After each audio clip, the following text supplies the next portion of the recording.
मेरा नाम सुनैना है। मैं एक छोटे से गांव के साधारण लेकिन बहुत ही पेचीदा घराने में पैदा हुई। मेरे पापा किसान थे जो बहुत ही मेहनती और शांत स्वभाव के थे। वे दिन भर खेतों में काम करते और शाम को थके हारे घर लौटते। लेकिन वो घर असल में मेरे पापा का था ही नहीं। वहां पर चाचा का राज था। चाचा सरकारी कर्मचारी थे और दादा दादी ने हमेशा उन्हीं को सब कुछ समझा। घर की बागडोर, फैसले, इज्जत, यहाँ तक कि पापा की भी हर चीज उनके कदमों में थी। मेरी माँ, जिन्हें सब मीरा कहते थे, एक मेहनती और साधारण औरत थी। वो पापा से ज्यादा कुछ कहती नहीं थी, बस खामोशी से मेरी पैदाइश के बाद हर दिन काटती जा रही थी। हाँ, मैं उनकी इकलौती संतान थी। मेरी पैदाइश पर माँ के चेहरे पर एक अलग चमक आई थी, लेकिन वो खुशी सिर्फ चंद लम्हों की थी। डॉक्टर ने जब ये बताया कि मेरी एक टांग दूसरी से छोटी है और मैं सारी उम्र लंगड़ाकर चलूंगी, तो वो चमक उनकी आंखों से छिन गई। मेरी बेटी का नसीब तो खराब हो गया, माँ ने दबी आवाज में कहा। लेकिन मैंने उनकी आवाज में वो कपकपाहट महसूस की जो इंसान अपनी हारी हुई तकदीर पर करता है। तू लंगड़ी है। ये आवाज मेरी चाची की थी, जो हर दिन मेरे वजूद पर एक नया ताना लगाती थी। उनकी 3 संतानें थीं, 2 बेटियां और 1 बेटा। बड़ी बेटी गुड़िया को तो जैसे मेरा मजाक उड़ाने का लाइसेंस मिला हुआ था। जब भी मैं आंगन में खेलती, वो अपनी किताबें बंद कर हंसती। माँ, देखो लंगड़ी नाच रही है। माँ कुछ नहीं कहती थी। बस रात को माँ मेरे बालों में उंगलियां चलाते हुए चुपचाप आंसू बहाती थी। मैं उनसे कहती, माँ, आपने मुझे सब्र सिखाया है तो आप भी मत रोया करो। जो भी होता है भगवान देख रहा है। मैंने बचपन में ही सीख लिया था कि बर्दाश्त कैसे करते हैं। जब दादाजी दुनिया से चले गए तो उनकी सारी जायदाद चाचा के नाम हो गई। पापा के हिस्से में कुछ भी नहीं आया। मेरे पापा बहुत सीधे थे। उन्होंने कभी अपने अधिकार के लिए आवाज नहीं उठाई। शायद वो समझते थे कि बेटे के ना होने की सजा उन्हें उम्र भर भुगतनी पड़ेगी। और शायद मेरी लाचारी ने भी उनके दिल से ये उम्मीद निकाल दी थी कि अब कुछ बदल सकता है। मेरी चाची का लहजा हर दिन तेज होता गया। अगर कभी मैं माँ के साथ कुछ बनाने बैठ जाती तो वो टोक देती, टूटी चीजें सिर्फ मनुष्यत लाती हैं, अपने कमरे में चली जा। और मैं चुपचाप वापस चली जाती। मेरी दुनिया मेरी किताबें थी। स्कूल में मेरी टीचर मुझे बहुत पसंद करती थी। कहती थी, सुनैना, तुम बहुत होनहार हो, भगवान तुम्हारे साथ है। ये सुनकर मुझे अपने वजूद की थोड़ी अहमियत महसूस होती थी। लेकिन स्कूल से घर आते ही सब कुछ बदल जाता। यहाँ ना तो तारीफ थी ना कदर। मैं कभी अपनी चाची के बेटे के जूते ठीक कर रही होती, तो कभी गुड़िया के कपड़े तय कर रही होती। यही काम थे जो मुझे इज्जत नहीं, सिर्फ तरस दिलाते। एक दिन माँ मुझे देखकर कहने लगी, सुनैना, तुम भगवान की बनाई हुई खास रचना हो। उसने तुम्हें हम पर रहम करके दिया है। मैंने उनके हाथ पकड़े। माँ, आप मेरे लिए भगवान का सबसे बड़ा इनाम हो। मैं जानती हूँ जो दुख आज है, कल भगवान उनका हिसाब लगाएगा। लेकिन कभी कभी माँ चुपचाप छत पर जाकर बैठ जाती। मैं माँ से कहती, अगर कोई हमें कमजोर समझता है तो वो भगवान की मर्जी नहीं जानता। माँ मेरे सिर पर हाथ फेर कर मुस्कुरा देती, लेकिन उनकी मुस्कान में इतनी थकान होती कि क्या कहूँ। मैंने बचपन में ही समझ लिया था कि अपनी पहचान की जंग मुझे खुद लड़नी पड़ेगी। रात को जब सब सो जाते, मैं अपने बस्ते से किताबें निकालकर एक कोने में बैठ जाती। रोशनी की हल्की किरण में पढ़ना मेरे लिए उम्मीद का चिराग होता था। मैं सोचती, एक दिन आएगा जब कोई मुझे सिर्फ मेरी टांग से नहीं, मेरे दिल, मेरी अकल और मेरी मेहनत से पहचानेगा। जब मैं 5वीं क्लास में स्कूल के प्रतियोगिता में इनाम जीती तो पहली बार मुझे लगा कि मेरी जिंदगी में कुछ अच्छा भी है।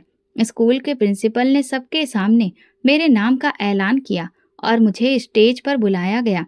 पूरे स्कूल ने तालियां बजाईं। मैंने अपने बंद दिल में सोचा, शायद अब घरवाले भी मुझे खुशी से अपना मानेंगे। लेकिन जैसे ही मैं घर पहुंची, गुड़िया ने मेरे हाथ से सर्टिफिकेट छीना और जोर से हंसते हुए बोली, इस लंगड़ी को इनाम कैसे मिल गया? लगता है प्रिंसिपल को तरस आ गया होगा। मेरी चाची ने उसकी हाँ में हाँ मिलाते हुए कहा, पढ़ाई से क्या होता है, इसे तो घर में ही रहना है, कोई इसको नौकरी थोड़ी देगा। मेरी माँ ने धीमी आवाज में कहा, बच्ची अगर पढ़ लिख ले तो उसे भी सहारा मिल जाता है। मेरी चाची ने नाक चढ़ाकर जवाब दिया, सहारा? जिसका खुद का पांव ही टेढ़ा हो, उसे कौन सहारा देगा? लोग तो ऐसी लड़कियों को तलाकशुदा आदमियों से भी नहीं ब्याहते। मैं उस वक्त चुप रही। कुछ कहना बेकार था, क्योंकि यहाँ किसी को मेरी काबिलियत की कदर नहीं थी। सिर्फ मेरी मजबूरी दिखती थी। एक दिन मेरी चाची माँ से कहने लगी, अब ज्यादा सोचने का वक्त नहीं है, सुनैना के लिए कोई बंदोबस्त करो। अभी उम्र कम है, शायद कोई विधवा या तलाकशुदा इंसान मिल जाए, बाद में तो ये अपनी दहलीज पर ही बैठी रह जाएगी। माँ ने नजर नीची रखकर कहा, वो भी पढ़ना चाहती है। इस पर मेरी चाची तुरंत बोली, पढ़कर क्या करेगी, लड़की है, पढ़ेगी तो जुबान लड़ाएगी, तुम्हारी तरह चुप नहीं रहेगी। उस दिन मैंने पहली बार अपनी माँ की खामोशी में बेबसी नहीं डर देखा। वो डरी हुई थी कि अगर मेरी चाची नाराज हो गई तो चाचा घर का खर्चा भी बंद कर देंगे। मेरी चाची ने एक दिन एक रिश्तेदार को बुलाया। उस वक्त मैं रसोई में सब्जी काट रही थी। जब वे लोग आए तो मुझे बुलाया गया, जैसे किसी चीज का मुआयना हो रहा हो। औरत ने मेरी तरफ देखकर कहा, यही है, लाचार है ना। इस पर मेरी चाची ने तुरंत कहा, लेकिन बहुत अच्छी है, शरीफ है, घर के काम जानती है। साथ में बैठे आदमी ने कहा, हमें तो ऐसी बहू चाहिए जो हमारे बेटे का सहारा बने, खुद सहारा मांगने वाली नहीं। अगले दिन उन्होंने इनकार कर दिया और उस इनकार के बाद जैसे घर में जश्न हुआ। गुड़िया ने ताना मारते हुए कहा, एक और नाकामी, सुनैना को तो अब गिनकर ही रिश्ते आएंगे। मैं चुपचाप छत पर जाकर बैठ गई। ये सब मेरे लिए नया नहीं था, लेकिन हर बार कुछ अंदर जरूर टूट जाता था। कभी कभी मेरी चाची काम से बचने के लिए मेहमानों के सामने खुद बैठ जाती और फिर मेरे हालातों पर खूब मजे लेती। इसका तो शरीर भी पूरा नहीं है, बेचारी, इसकी माँ इसे कैसे पाल रही है। गुड़िया स्कूल में मेरे साथ थी, लेकिन वो हमेशा अपने आप को मुझसे बेहतर समझती थी। हालांकि क्लास में वो बड़ी मुश्किल से पास होती, लेकिन उसे इस बात का घमंड था कि वो खूबसूरत है। सुनैना, नंबर लेकर क्या करोगी, चेहरे पर तो कुछ भी नहीं है, तुम्हें कोई मेरिट भी नहीं करेगा, सहारे की जरूरत है। वो कहती। मैंने कभी जवाब नहीं दिया, बस एग्जाम में एक एक नंबर बढ़ाती रही। 9वीं क्लास में जब मेरा रिजल्ट आया, मैंने पूरी क्लास में दूसरी पोजीशन हासिल की थी। घर जाकर पापा को बताया तो वो मुस्कुराकर देखने लगे, लेकिन कुछ बोले नहीं। मेरी चाची ने सुना तो तुरंत बोली, क्या फायदा ऐसे नंबरों का, इसको चार दीवारी से बाहर निकलने कौन देगा, शादी करवाओ और निपटाओ इसे। पापा कुछ नहीं बोले। माँ खामोश थी और मैं दिल ही दिल में सोच रही थी, क्या मेरी जिंदगी का मतलब सिर्फ निपटाना है। उसी दिन मेरी चाची ने फिर से एक दूसरे के दूर से रिश्तेदार से बात की। वो इंसान उम्र में मुझसे बहुत बड़ा था, उसकी पत्नी का देहांत हो गया था। मेरी चाची को लगा कि ये मेरे लिए अच्छा रिश्ता है, लेकिन इस बार जब वो आए, मैंने उनकी आंखों में वही पुराना सवाल पढ़ लिया, ये तो लाचार है। उन्होंने भी इनकार किया, मगर जाते जाते एक बात कह गए, लड़की तो अच्छी लगती है पर मेरे बच्चों को संभाल नहीं पाएगी। अगले दिन गुड़िया फिर ताना मारने आई, सुना है कल वाले भी इनकार करके चले गए, तुम तो पूरे गांव में मशहूर हो गई हो, रिजेक्टेड पीस। मैंने सिर्फ इतना कहा, मेरे नसीब का फैसला इंसान नहीं भगवान करेगा। और वो हंसी, जैसे मैंने कोई बहुत बड़ा जोक सुना दिया हो। लेकिन मैं जानती थी कि मेरी कहानी यहीं खत्म नहीं हुई है। मैंने खुद से वादा किया था, अगर लोग मेरी लाचारी को मेरा अंजाम समझते हैं तो मैं उसे अपनी शुरुआत बना लूंगी। अब मैं 10वीं क्लास में थी, बस मेरी एक ही ख्वाहिश थी कि अच्छे नंबर लाकर शहर के कॉलेज में दाखिला लेना। मैं दिन रात मेहनत करने लगी, लेकिन घर का माहौल अभी भी बोझिल था। मेरी चाची हर दूसरे तीसरे दिन किसी न किसी को ले आती और मैं समझ जाती थी कि फिर से एक बार मोल भाव होने वाला है। मेरे एग्जाम पास आ रहे थे और जो माहौल था वो बहुत बुरा था।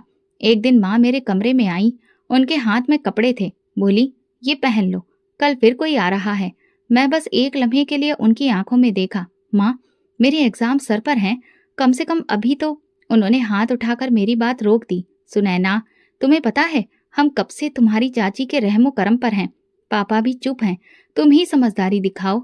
अगले दिन मैं तैयार होकर बैठी, बालों में तेल लगा था, जूड़ा सलीके से बनाया, लेकिन दिल वो तो जैसे कहीं और था। लोग आए, देखा, सवाल किए और जाते हुए चाचा को अलग ले जाकर कुछ कहा। बाद में मेरी चाची ने माँ को बताया, वो कह रहे थे कि लड़की ठीक है, लेकिन हमारे बेटे को पूरी चाहिए, ना कि कोई आधी लड़की।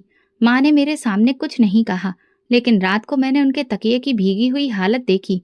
मैं छत पर गई, आसमान की ओर देखा और इतना कहा, भगवान, मुझे सब मंजूर है, अगर ये मेरे हक में बेहतर नहीं तो फिर ठीक है। ऐसा कई बार हुआ।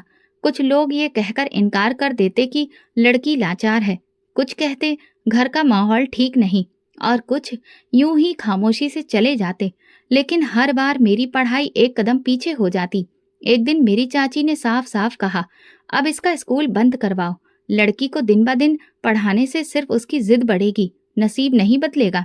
माँ ने पापा से बात की, इसे मैट्रिक तक तो पूरी कर लेने दो पढ़ाई। पापा ने सिर झुकाकर कहा, कर ले लेकिन आगे नहीं।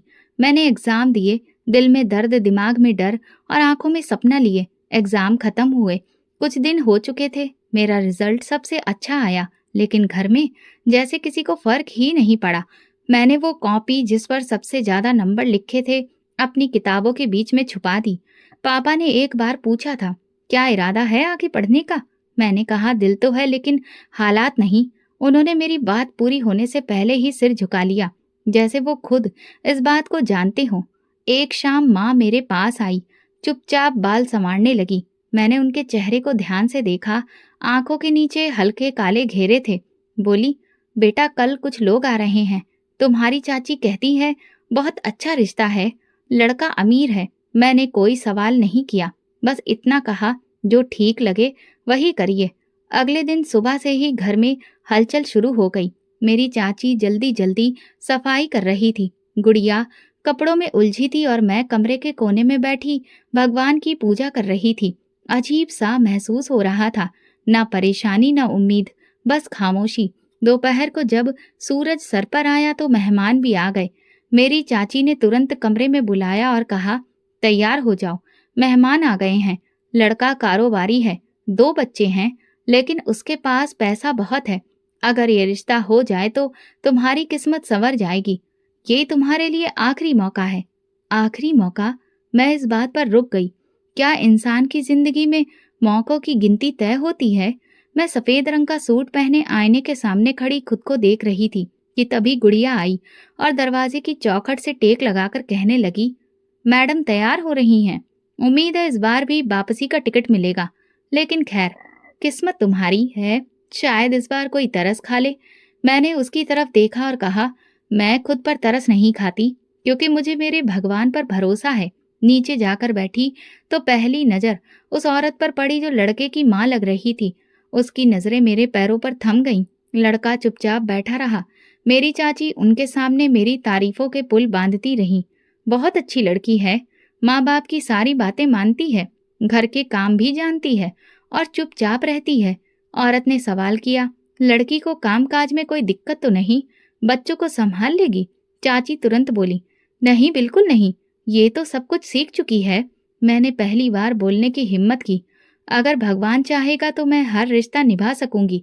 बात पूरी होने के बाद सब उठकर चले गए और शाम को संदेश आया। लड़का भी अपनी पहली पत्नी से तलाक के बाद संभाल नहीं पाया। उसे बच्चों के लिए माँ जैसा प्यार चाहिए। ये लड़की शायद उनके लिए बेहतर नहीं हो। मेरी चाची ने दरवाजा बंद करते हुए कहा, यही होता है जब लड़की में कमी होती है। अमीर लोग हर चीज देखते हैं। मैंने कोई जवाब नहीं दिया। मैं छत पर चली गई। नीचे से आई आवाज में अब शोर नहीं था, बस एक खामोशी थी। अगले दिन गुड़िया ने नाश्ता करते हुए अपनी माँ से कहा, अब सुनैना के लिए तो शहर के बाहर का ही कोई रिश्ता ढूंढना पड़ेगा। यहाँ के लोग तो उसे जान चुके हैं। उन्होंने सर हिलाया। अब देखना होगा कहाँ से कोई तैयार होता है, और अगर ऐसा नहीं हुआ तो बस फिर किसी आश्रम में बिठा दो, अपनी उम्र वही गुजार देगी। मैं बर्तन मांजते हुए खुद से बोली, मेरे भगवान ने जो मेरे लिए लिखा है वो मेरे पास आएगा, ना एक दिन पहले ना एक दिन बाद। उसी दिन से मैंने ये तय कर लिया था कि मैं ना खुद को रोकूंगी ना किसी के तानों को दिल में बिठाऊंगी। मेरे रास्ते कठिन जरूर हैं, लेकिन वही रास्ते मंजिलों की पहचान करवाते हैं।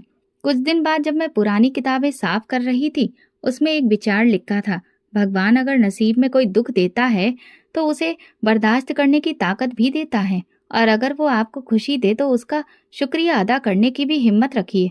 मैंने वो बात अपनी कॉपी के पहले पन्ने पर लिख दी।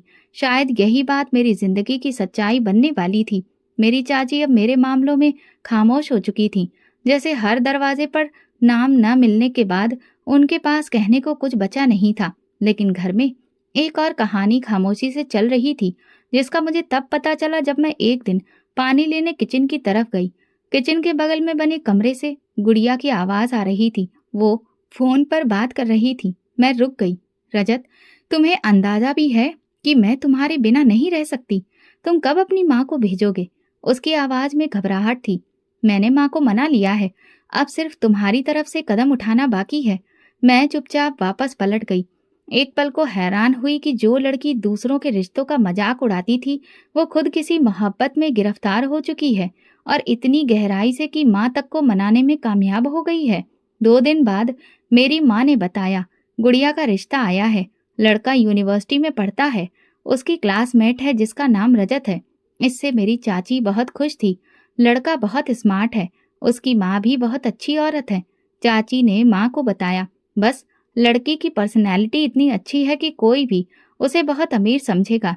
गुड़िया ने खुद कहा है कि उसके पास बहुत पैसा है, गाड़ी है, महंगे कपड़े हैं, ब्रांडेड जूते, सब कुछ है उसके पास। कुछ दिन बाद रजत अपनी माँ के साथ आया। मैं पर्दे के पीछे से उसे देख रही थी। साधारण से कपड़ों में था, लेकिन उसके अंदाज में गरिमा और तमीज थी। माँ भी उसकी नरम लग रही थी। मेरी चाची और गुड़िया दोनों अपनी तारीफें कर रही थी। गुड़िया ना सिर्फ खूबसूरत है बल्कि घर के काम काज में भी माहिर है। मेरी चाची ने बड़े गर्व से कहा। रजत की माँ ने मुस्कुराकर सिर हिलाया। हमें गुड़िया पसंद है। रजत ने भी यही कहा था। बात कुछ आगे बढ़ी तो मेरी चाची ने एक दिन पापा और चाचा को बिठाकर कहा, सुनैना के लिए कुछ नहीं हुआ, लेकिन गुड़िया का नसीब अच्छा है। हम चाहते हैं कि जल्दी शादी कर दें ताकि सब कुछ अच्छे तरीके से हो जाए। दोनों ने खामोशी से उनकी बात सुन ली। चाचा तो वैसे भी चाची के कहे अनुसार ही चलते थे। वो दिन कहती तो दिन होता, रात कहती तो रात। लेकिन मेरी माँ को परेशानी होने लगी। एक दिन उन्होंने मुझसे कहा, पता नहीं क्यों मुझे इस रिश्ते में जल्दबाजी महसूस हो रही है। मैंने कहा, माँ, आपने कभी किसी के मामले में दखल नहीं दिया, इस बार भी खामोश रहिए। हर किसी का नसीब उसका साथ देता है या नहीं, ये वक्त बताता है। मेरी चाची हर दिन शादी की तैयारियों में लगी थी। गुड़िया महंगे कपड़े, जूते और जेवर देखकर खुश होती, गर्व से कहती, सुनैना को भी दिखा दो, कम से कम शादी की तैयारी की खुशबू तो महसूस कर लेगी। रजत के आने जाने का सिलसिला बढ़ गया। वो हर हफ्ते अपनी माँ के साथ आता, खामोशी से बैठता, सुनता और चला जाता। मेरी चाची उसकी कुछ बातों पर आपत्ति जताने लगी थी, लेकिन गुड़िया ने उन्हें तसल्ली दी। माँ, आपको क्या लगता है जिसके पास सब कुछ होता है वो जरूरत से ज्यादा बोलता है? नहीं, वो बस अपने कामों से खुद को जाहिर करता है। एक दिन चाची ने माँ से कहा, सोचा है शादी से पहले रजत के घर चलें, कम से कम लड़की का भविष्य कैसा है देख लें। लेकिन वे लोग कहते हैं कि अभी घर में मरम्मत का काम हो रहा है, इसलिए बाद में आ जाना। माँ ने कोई सवाल नहीं किया, लेकिन मुझे महसूस हुआ कि बातों में कुछ झोल है। मैंने गुड़िया को दोबारा फोन पर बात करते हुए सुना, रजत, तुमने वादा किया था कि शादी के बाद मुझे सब कुछ दोगे। अमीर लोग अपनी चीजें छुपाते नहीं, दिखाते हैं। मैंने उस दिन खुद से एक बात कही, जो चीज ज्यादा चमकती है जरूरी नहीं कि वो सोना ही हो। मेरी चाची ने मेहंदी के कपड़े देखने के लिए मुझे भी साथ चलने को कहा। मैं उनके साथ गई। दुकान पर खड़े होकर गुड़िया ने कहा, सुनैना, ये वाले कपड़े तुम पर अच्छे नहीं लगेंगे, क्योंकि तुम्हारी चाल इनके साथ नहीं चलेगी। तुम बस अपने सीधे सादे कपड़ों में ही अच्छी लगती हो। मैंने नजर झुकाते हुए कहा, कपड़े इंसान की किस्मत नहीं बदलते, नीयत बदलती है। और वो हंसी, जैसे कोई मजाक सुना हो। वापस आकर मैंने खामोशी से भगवान के आगे हाथ जोड़ दिए, शायद कोई इशारा मिल जाए। और इस वक्त मुझे एहसास हुआ कि ये रिश्ता, ये रजत और ये दिखावा सब कुछ जल्दी ही अपनी हकीकत दिखाने वाला है। शादी की तारीख करीब आ चुकी थी। घर पे जैसे खुशियों की बहार थी। मेरी चाची हर रोज नए काम गिनवाती। मेहंदी, बारात, रिसेप्शन, सबकी तैयारी जोरों शोरों पर थी। गुड़िया पूरे मोहल्ले में अपनी शादी की बातें गर्व से सुनाती। रजत के घर में तो मैं राज करूंगी। माँ कहती है मेरी किस्मत का सितारा बहुत चमक रहा है। चाचा अब तक खामोश थे, मगर एक दिन चाची ने कहा, अब बस ये काम रह गया है कि एक बार रजत का घर देख लें। हमें भी तसल्ली हो कि लड़की कैसे घर में जा रही है, माहौल कैसा होगा। चाचा ने तुरंत हामी भर दी। अगले दिन दोनों पति पत्नी तैयारी करके निकले। गुड़िया ने जाते वक्त कहा, माँ, बस देख लीजिएगा, महल ही होगा। रजत हमेशा कहता है कि उसे सादगी पसंद है, इसीलिए सब कुछ बाद में दिखाऊंगा। शाम के करीब वापसी हुई और मेरी चाची का चेहरा पीला पड़ा था। चाचा खामोश, जैसे उन्हें सांप सूंघ गया हो। माँ ने सवालिया निगाहों से देखा। क्या हुआ? चाची ने बैठते ही पानी मांगा और फिर कांपती आवाज में कहा, वो रजत तो एक झोपड़ी में रहता है, कच्ची दीवारें, टपकती छत और एक कमरे का मकान। गुड़िया कमरे से निकली। क्या मतलब? आपने गलत देख लिया होगा। मेरी चाची ने गुस्से से कहा, मैं अंधी नहीं हूँ, तुमने हमें धोखा दिया है। तुमने कहा था वो बहुत अमीर है, उनके पास तो अपनी गाड़ी भी नहीं है। गुड़िया भागकर कमरे में गई और फिर कॉल करने लगी। मोबाइल बंद था। इधर चाची बड़बड़ाती रही, हमने अपनी बेटी को उन्हें क्या समझकर देने का फैसला किया था, वो तो खुद ही मोहताज हैं। अगले दिन शादी थी, लेकिन रजत की तरफ से कोई जवाब नहीं आया, ना फोन ना कोई मेहमान। माँ परेशान थी। मेरे चाचा और चाची बहुत फिक्रमंद थे। वे लोग गुड़िया पर गुस्सा निकाल रहे थे। दिन ढल रहा था कि अचानक 4 लोग दरवाजे पर आए। रजत, उसकी माँ और कुछ जान पहचान वाले। साथ में छोटा सा बैंड भी था और शादी कराने वाले पंडित जी भी। मेरी चाची ने कमर पर हाथ रखकर कहा, ये कैसा मजाक है? हमने तुम्हें क्या समझा और तुम क्या निकले? तुम तो मजाक बनाकर आ गए हो। रजत ने सर झुका लिया।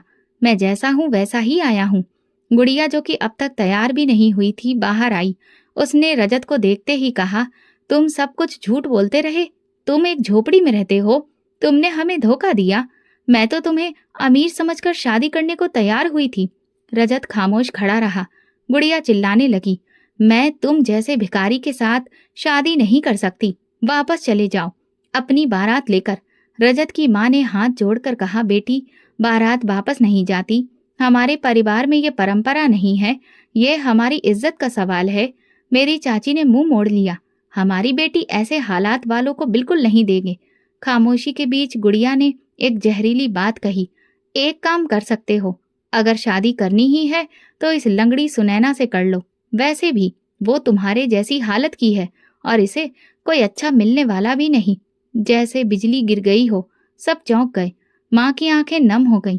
मैं दरवाजे की चौखट पर खड़ी थी, सब कुछ सुन रही थी। रजत ने मेरी तरफ देखा, फिर चाची और चाचा की तरफ। अगर आप लोग इजाजत दे तो मैं सच में सुनैना से शादी करना चाहता हूँ। मेरी चाची की आंखें फैल गईं। क्या तुम पागल हो गए हो? रजत की माँ ने धीरे से कहा, हाँ, हमें सुनैना पसंद है। हमें इज्जत की जरूरत है और सुनैना में वो सब है। पापा आगे बढ़े। अगर सुनैना तैयार है तो फिर हम भी तैयार हैं। सबकी नजरें मुझ पर थीं।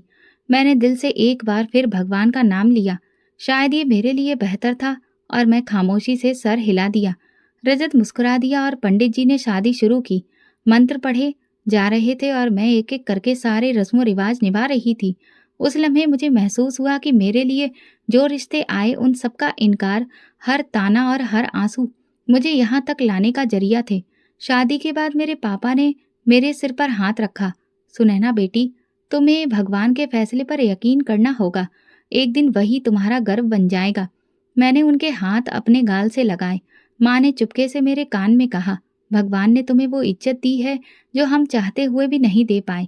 बारात रवाना हुई। सबकी नजरें आपस में एक दूसरे से टकरा रही थी। गुड़िया, जो अभी भी दरवाजे के पास खड़ी थी, नजरें चुरा रही थी।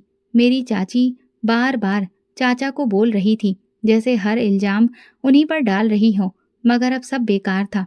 मैं दुल्हन बन चुकी थी, उससे इंसान की जो कल तक गुड़िया का सपना था।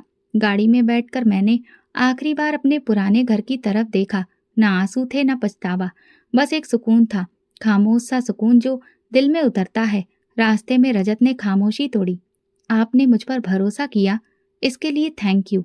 मैंने सिर्फ इतना कहा, जिस पर भगवान का करम हो वो दूसरों पर भी भरोसा कर सकता है। गाड़ी शहर की गलियों से होते हुए एक अलग रास्ते पर मुड़ गई। मैं सोच रही थी कि झोपड़ी शायद किसी वीरान इलाके में होगी, लेकिन रास्ता तो शहर के पॉश इलाके की तरफ जा रहा था। मैं कुछ बोलने ही वाली थी कि रजत ने अचानक गाड़ी एक बहुत बड़े शानदार गेट पर रोकी। मैं चौंक गई। रजत मुस्कुराया, हाँ, हम पहुंच गए। दरवाजा खुला, गाड़ी अंदर गई और मेरे सामने एक शानदार आलीशान हवेली खड़ी थी। बड़े बड़े पिलर, बहुत अच्छे से तराशी हुई खिड़कियां और बाहर का लॉन जैसे किसी फिल्म का नजारा हो। मैं हक्का बक्का रह गई। दरवाजा खुलते ही नौकरानियों ने फूलों की बारिश की और एक उम्रदराज औरत ने मेरे माथे पर टीका लगाया। स्वागत है तुम्हारा बेटी, ये घर अब तुम्हारा है। मैं दरवाजे पर खड़ी सोच रही थी कि जो इंसान खुद को झोपड़ी वाला कहता रहा, वो इस महल में कैसे रहता है। फिर उन्होंने धीरे से कहा, लीजिए, आपको आपका कमरा दिखा देता हूँ। अंदर दाखिल होते ही हर चीज एक नई दुनिया की झलक थी। कालीन, झूमर, एक से एक सब कुछ महंगा। जब कमरे में दाखिल हुई तो वहाँ हर चीज़ मेरा इंतज़ार कर रही थी। फूलों से सजा बिस्तर, ढेर सारी खुशबू। मैंने हैरत से कहा, ये सब? रजत ने कहा, मैं झूठा नहीं था, सिर्फ चुपचाप था। मैं जानना चाहता था कि कौन मेरे साथ मेरी सच्चाई के बिना चल सकता है। मैंने कहा, तो वो सब झोपड़ी, गरीबों वाला माहौल, वो सब दिखाने का तरीका था। मैं तुम्हारी कजिन को समझ चुका था। उसे प्यार मोहब्बत से कोई मतलब नहीं था, बस उसे रुपया पैसा और चमक देखनी थी। रजत ने कुर्सी पर बैठकर कहा, मैं चाहता था कि जो मेरी पत्नी बने वो मेरी सोच, मेरे जज्बे, मेरे दिल को समझे, और तुमने इसे समझा। मैंने नजर झुकाकर कहा, मुझे तुमसे कुछ नहीं चाहिए था, बस इज्जत जो तुमने दी है वही काफी है। उसमें सब कुछ मेरे लिए बदल गया था। जो कल तक मुझे लंगड़ी कहकर बेकार समझते रहे, आज उनकी नजर में मैं एक महल की मालकिन बन चुकी थी। रात को माँ का फोन आया, सुनैना सब ठीक है ना? मैंने जवाब दिया, माँ, भगवान ने जो सोचा था वो हमारी सोच से भी ज्यादा बेहतर निकला। मैं ठीक नहीं, बहुत अच्छी हूँ। अगली सुबह नाश्ते की मेज पर रजत ने कहा, आज घर वालों को दावत दी है, खास तौर पर तुम्हारी चाची और गुड़िया को। वे आएंगे तो खुद देखेंगे कि सच्चाई क्या है। मैंने कुछ देर सोचा, फिर कहा, ठीक है, शायद यही वक्त है कि सब सच्चाई पता चल जाए। दिन भर मैं तैयार होती रही। नौकरानियां मेरे आगे पीछे घूम रही थीं। बहुत अच्छे पकवान तैयार हो रहे थे। शाम को दरवाजा खुला और मेरी चाची, चाचा, गुड़िया और कुछ रिश्तेदार अंदर आए। मेरी चाची का चेहरा देखने लायक था। उनकी आंखें महल की दीवारों को निहार रही थी। गुड़िया तो जैसे पत्थर बन गई थी। उसने दरवाजे पर कदम रखते ही कहा, ये तो झोपड़ी थी, तुमने हमें धोखा दिया। रजत ने कहा, नहीं, सच्चाई देखने के लिए धोखा नहीं दिया, बस तरीका बदला था। सब खामोश थे।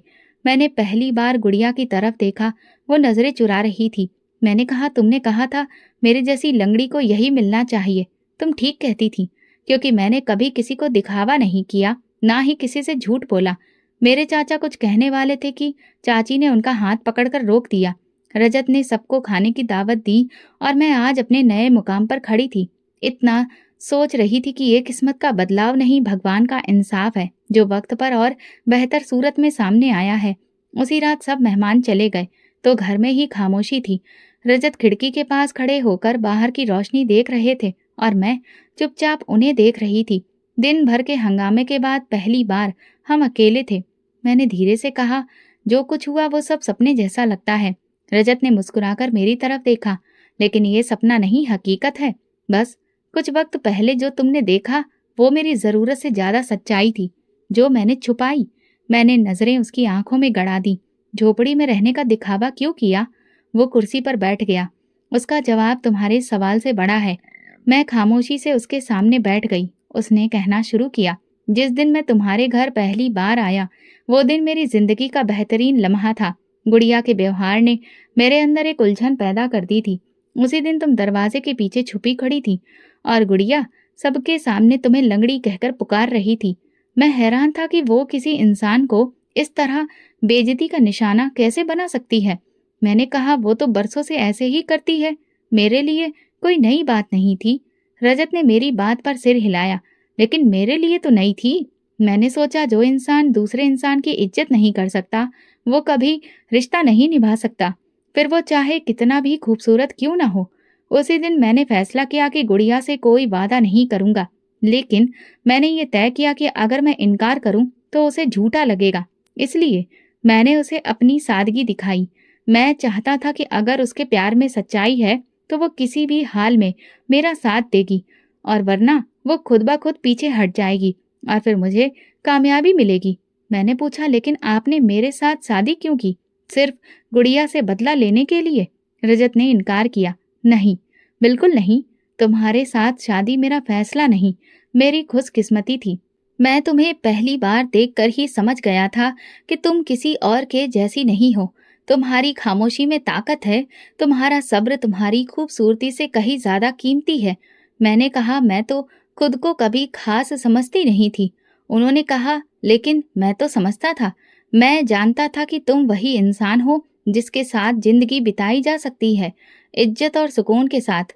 मैंने कहा, आपकी माँ ने कोई ऐतराज नहीं किया।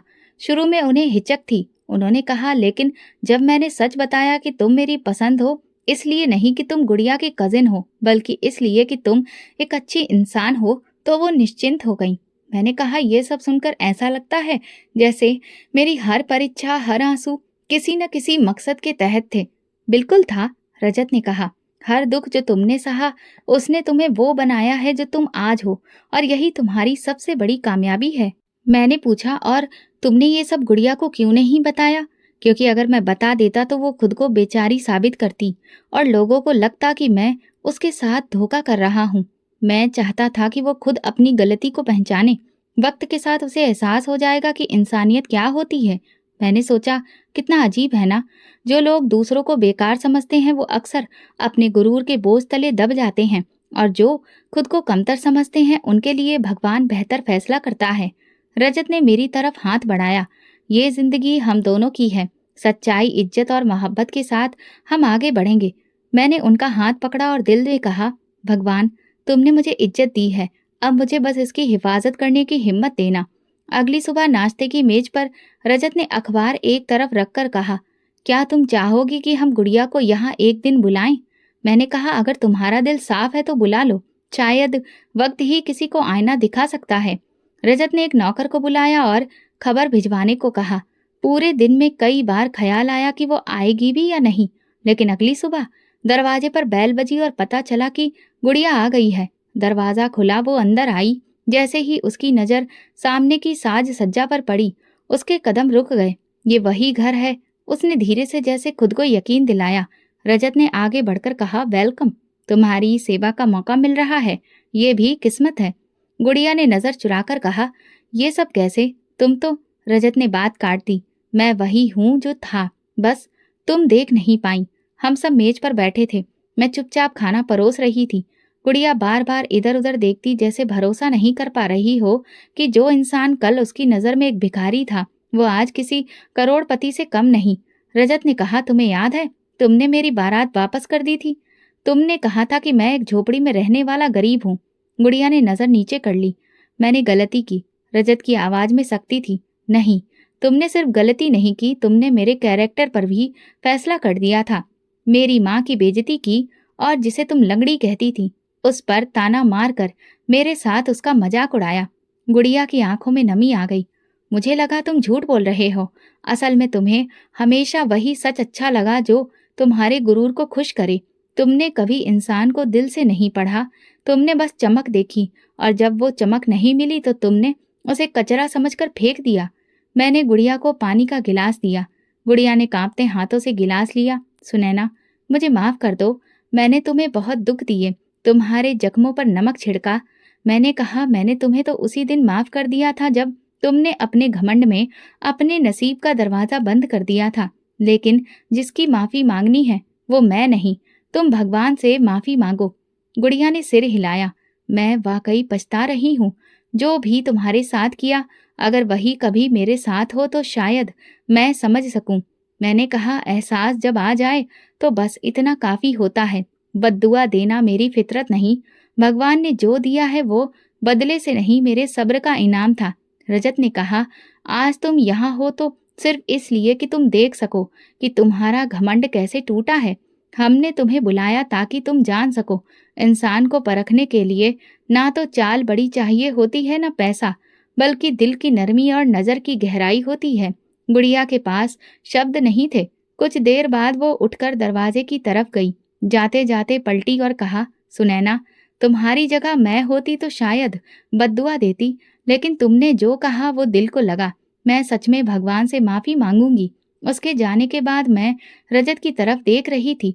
मुझे वो दिन याद आ गया जिसका सपना मैंने नहीं देखा था, लेकिन वो मेरे नसीब में लिख दिया गया था। रजत ने मेरा हाथ थामा।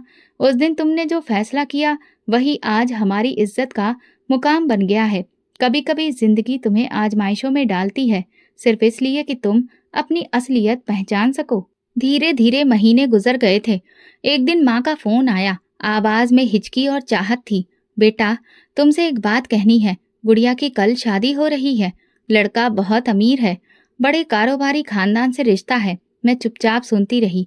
माँ ने धीरे से कहा, तुम्हें बुला तो नहीं रही, लेकिन हम सब जाएंगे।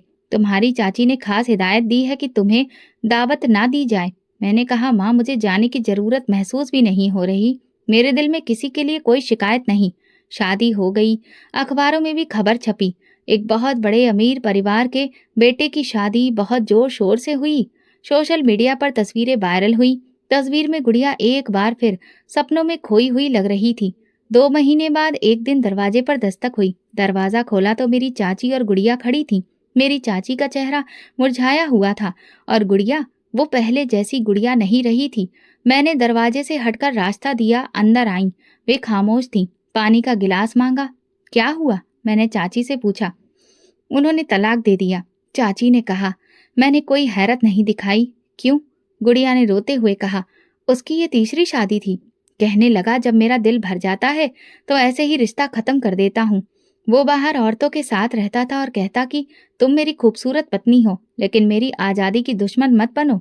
मैंने कहा, तो फिर अब तुम यहाँ क्यों आई हो? गुड़िया ने मेरा हाथ पकड़ा।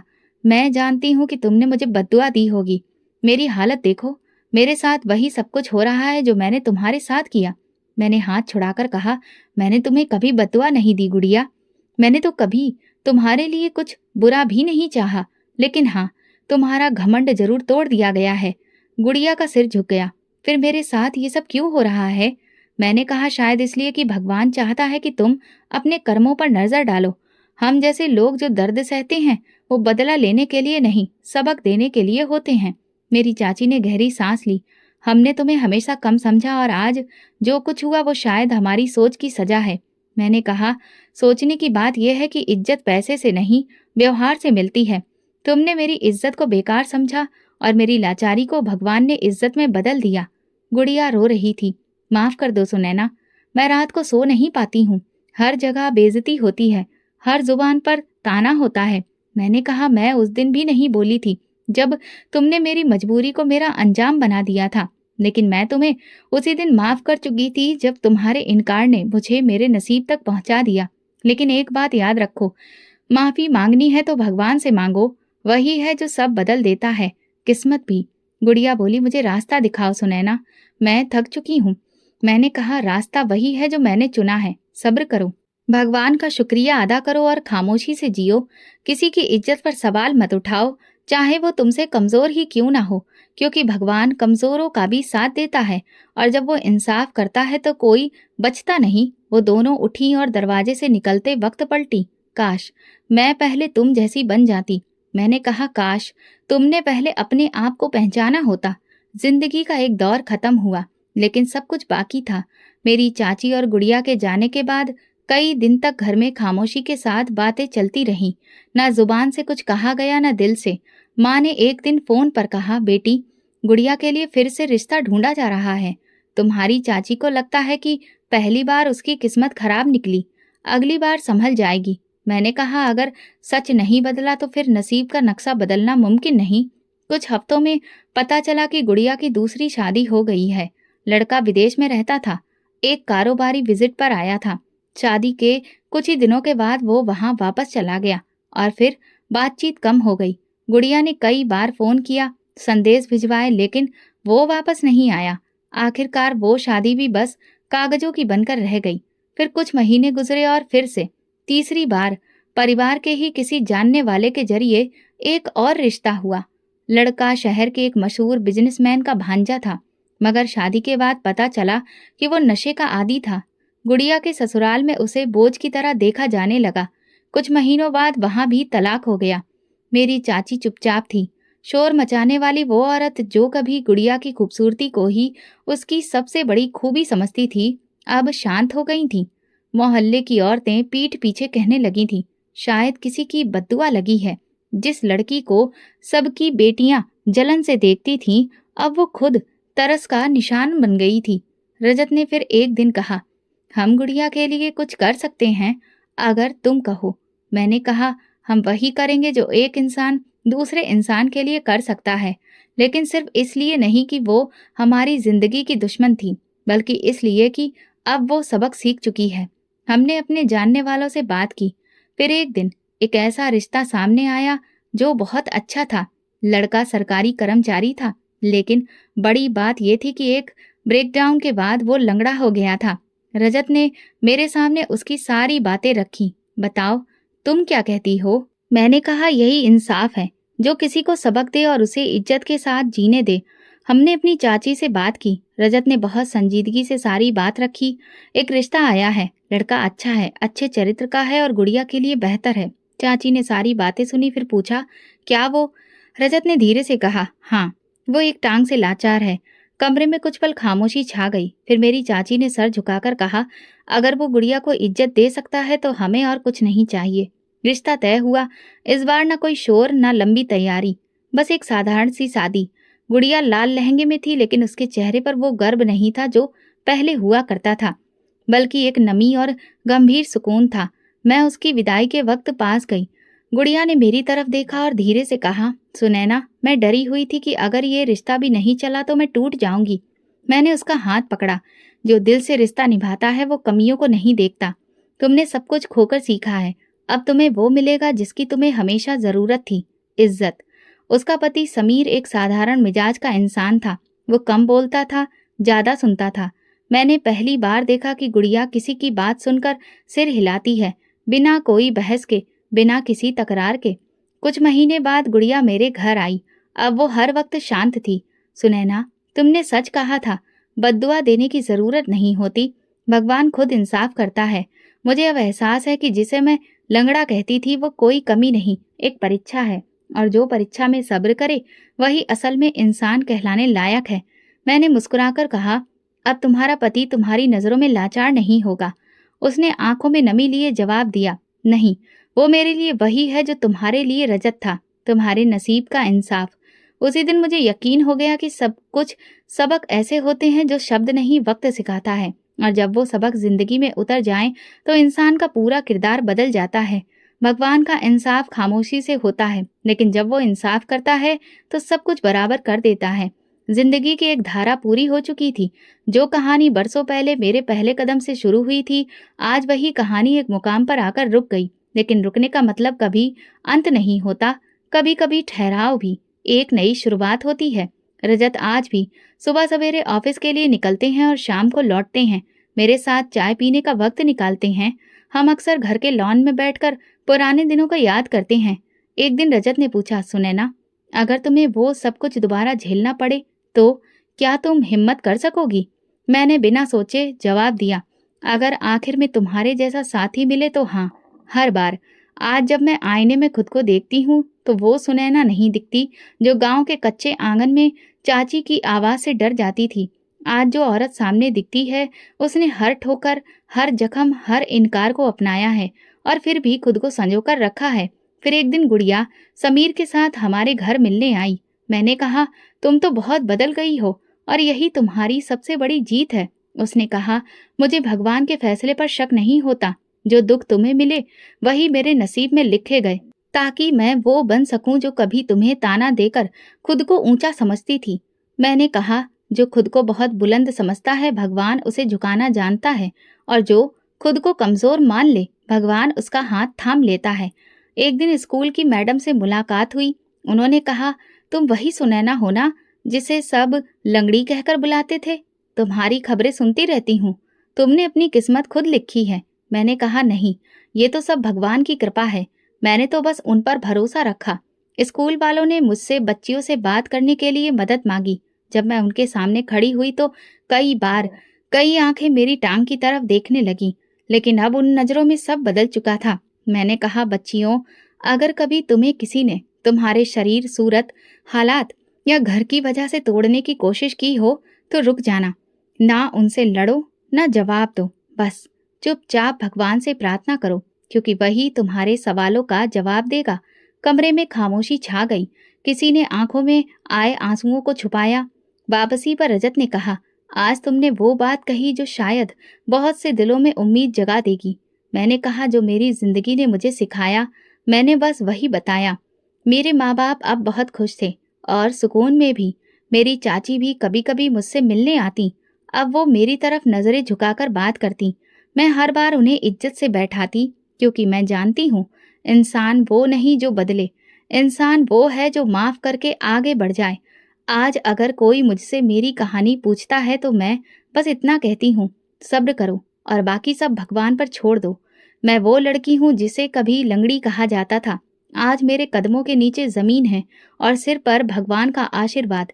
इस कहानी से हमें सबक मिलता है कि सब्र, शुक्र और सच्चाई इंसान को वहाँ पहुँचा देती है जहाँ गुरूर, दौलत और खूबसूरती भी नहीं पहुँचा सकती।